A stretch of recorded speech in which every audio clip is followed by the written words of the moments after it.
There are still so many news about Assassin's Creed Shadows out there, and in this video we're going to focus on stealth and all the little details that have recently been shared in multiple interviews. In the video we're going to focus on the newly introduced dynamic lighting system, the improved enemy AI with some examples mentioned by the devs, a focus on Naoe's skill set and tool set, the surprising amount of info we know about Yasuke's stealth, and a final focus on the Assassination or black box missions and what we currently know about them. So let's not wait any longer and let's dive into the most recent news about stealth in Assassin's Creed Shadows.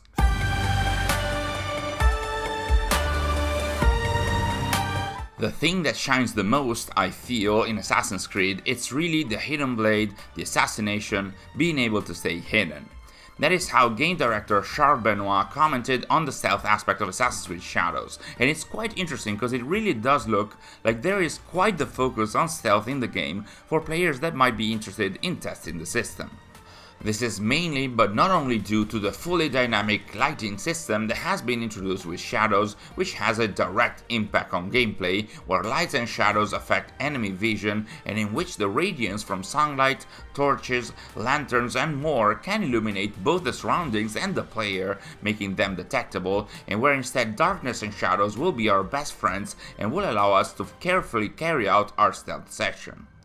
All this will be managed through a detection meter in the UI, as we've seen already, that shows how well concealed the player is from fully visible to completely hidden, and that's where we'll see how the lighting surrounding us, amidst other variables, is exposing or concealing us. And if you can't escape the light, you can snuff it out. We've seen that lamps can be broken or even just turned off, and that allows us to generate darkness, act unnoticed and even confuse our enemies, but we'll also be able to break braziers, as reported by BBC News, and we'll even be able to break the lights or lamps held by the newly introduced servants, which are a new type of NPC ranking between civilians and enemies. According to IGN, while they do not engage in combat, they will be able to call in reinforcements and raise alarms. They will have their own patrol routes and carry lanterns at night, so breaking those might be really useful.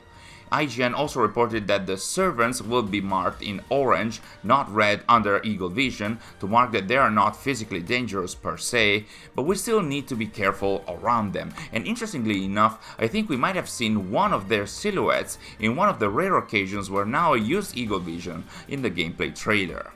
The presence or absence of light will also factor in stealth in a very dynamic level, making our characters, and especially Naoe, less visible when they are in the dark, so much so that if the dark areas shift as the shades are moving because of the dynamic weather, the visibility of our main character will change based on where we are located. One example that associate game director Simon Lemécontois told Sports Illustrated is that when the moon is moving around the sky, the shadows will shift and we'll be able to hide in them. But if there is a full moon in a courtyard and there are no shadows, the players won't be able to hide. But as soon as it's slanted a little bit and you have a projected shadow along the wall and the ground, you can actually sneak through there and no one will see you, which is quite amazing. According to the many interviews out there, the devs have also worked a lot on the enemy behavior and AI in the stealth sessions, with the enemy, after being alerted, now looking for where our main characters might have hidden and interacting with that, like slicing bushes if they think that they are hidden there, which is something that we have already seen in the past. But what's possibly more interesting in terms of enemy behavior and stealth is how the enemies will now be affected both by the dynamic lighting and also by the dynamic weather in the game. For example, Famitsu and Jeuxvideo are reporting that during the winter, the guards will do shorter patrol paths because of the cold, and again, because of the cold, the guards will also gather for warmth next to a fire, allowing us to take stealthier paths in the snow, or also to attack all the guards at the same time. Another example mentioned by producer Carl Ornay is that when it's raining, enemies are not going to stay under the rain, they are going to look for places to cover themselves. Another major element that the devs have worked on to improve the stealth and assassination sessions in Shadows is of course Naoe's new skill set and tool set. Now, we've already gone in depth about this in our trailer breakdown, so we won't get too much into it this time, but we have seen many new additions like the grappling hook and its air assassination combo, the ability to go prone, which allows to maintain a lower profile, to go through low grass and ponds as well as getting through small openings, the ability to grab enemies and drag them somewhere else and especially knocking them out, which also allows for a more pacifist playthrough, the assassination through the shoji doors, the ability to cling to the ceiling to not be spotted by guards, I really love that one, and of course the 4 tools that are available to us, of which we have only seen the kunai and the shuriken in action.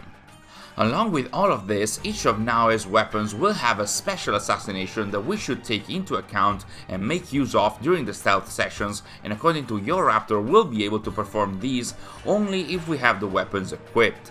The Kusarigama will have this lunge, which according to GameRant will be called Rush Assassination, the exact same name of a similar move in Assassin's Creed Odyssey. The Katana will allow to assassinate through the shoji doors, and the Tanto and Hidden Blade combo will allow to go for a double assassination as we saw in the trailer, which also means, again according to your Raptor, that we'll have to keep our Tanto sword equipped in order to be able to perform our double assassination at any time in the game. So we'll have a lot of different ways to assassinate our enemies, but we have also seen that the game will feature enemies that Naoe won't be able to assassinate right away, and we originally mentioned that we did not know what the condition for that was, but in an interview with GameRant, Associate Game Director Simon Lemay-Comtois mentioned that there will be restrictions on enemies that are way out of the player's level, that they will not be able to assassinate until they progress and unlock certain skills, meaning that eventually you will be able to assassinate every enemy anyway, but yeah, it looks like some assassinations are going to be either level gated or skill gated, but as it was mentioned in the past, there will also be an accessibility mode or guaranteed assassination that will allow to one-hit kill and assassinate every kind of enemy from the get-go. Before we move on with more news and commentary, I just wanted to stop for a bit and thank our Access the Animus insiders and initiates for their support every month. You guys are incredible and we can't thank you enough for your help, which is quite crucial in helping us create more and better content. And if you haven't joined us yet and you'd like to become a member on the channel and gain access to a number of exclusive perks including early access to special content such as exclusive reports and interviews or Q&A on events that we have participated in or content we have tested which we manage through a dedicated channel on our Discord server, you can do that by clicking the join button underneath this video.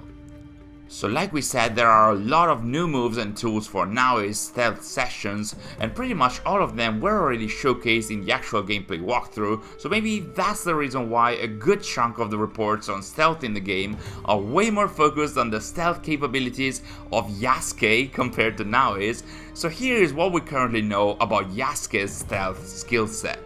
Yasuke can use stealth in shadows, but his size and armor plating, and in general his approach, will, let's say, get in the way. More specifically, he will be able to perform some basic stealth moves like hiding in bushes and crouching, but even within a stealth session, Yasuke will make some noise and he won't be as fast as Naoe, so it will be more of a stealth-like approach, according to Famitsu, even though your Raptor reports that there will be some perks that will help reduce the noise he makes, but he'll never be completely silent anyway.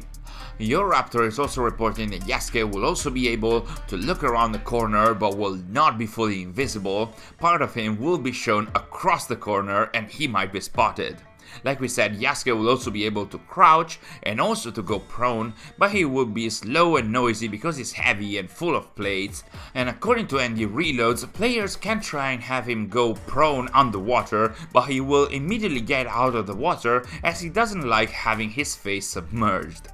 Yasuke will also be able to perform assassinations of swords, as reported by your Raptor, but as he won't have a hidden blade, he will perform the so-called brutal assassinations, meaning Yasuke will use the weapons he has equipped for a brutal takedown of an enemy while he's still incognito, which also means there will be different brutal assassinations tied to each of Yasuke's weapons, much like it happens for Naoe, but of course these attacks will not be completely silent. For example, if an enemy has their back turned on Yasuke, being a honorable samurai, he will yell at them for them to turn around before taking them down, and of course the screen will project to everybody else, making it really tough to have a stealth session with him. And finally, when you talk about stealth, you talk about assassinations, as in the actual missions where we have to find a target and eliminate it. We have seen some chunks of an assassination quest featuring 2 targets in the gameplay walkthrough, and of course the game will feature many more. In general, Shadows will feature a non-linear campaign largely focused on targets, using IGN's words, and many interviews are reporting that players will be free to track these targets in any order, even though it was also mentioned that some territories and regions in the map will have higher leveled enemies and difficulty, so I'm not too sure it will be feasible or reasonable to actually go for any target at any time. Hunting these targets will rely on our skill, as the objectives won't be pointed out anymore by default, but rather the quests will guide players with hints as a follow-up to the exploration mode from Assassin's Creed Odyssey, but will be helped with that by the spy network system, with agents who can be sent on missions to gather intelligence on our targets, which we're gonna talk about this in a different video, but I'm still confused as to how this works, especially based on the statements out there, but I also think that we have seen only a small part of it in the gameplay demo, and the team will reveal more in the weeks to come. Suffice to say though, this system will help us gather more information that will help us find our targets if the base info from the main quest isn't enough. And of course, like for the guaranteed assassinations, for accessibility reasons and also in case you don't want to engage in these systems, there will also be a guided mode for fans that prefer to know exactly where they have to go and what their objective is. Still, according to game director Charbonnois, one thing that we really wanted is to make sure the world feels alive, and those targets are always in the world, so it's possible that you'll encounter some of them without really knowing about them before, which feels quite interesting in terms of immersion, but it might also backfire if it is as in Assassin's Creed Odyssey or Valhalla, where you could just stumble randomly on a target and just assassinate them like any normal guard, making it really anticlimactic and not really meaningful. But of course, not all targets will be like this. Others will have a more structured infiltration style gameplay attached to them, as we saw in the demo, and YouTuber Luke Stevens reported being told that some of these assassination or black box missions will provide up to a dozen different routes to reach their final objective or target. So yeah, a lot of improvements in the stealth department coming in with Assassin's Creed Shadows, many that are still to be shown properly, maybe some surprises are still kept in the shadows, but like we said, we have already seen a lot already in the gameplay trailer, for which we have prepared a huge breakdown that you can see on screen right now. Thanks for watching, and I'll see you in our next video.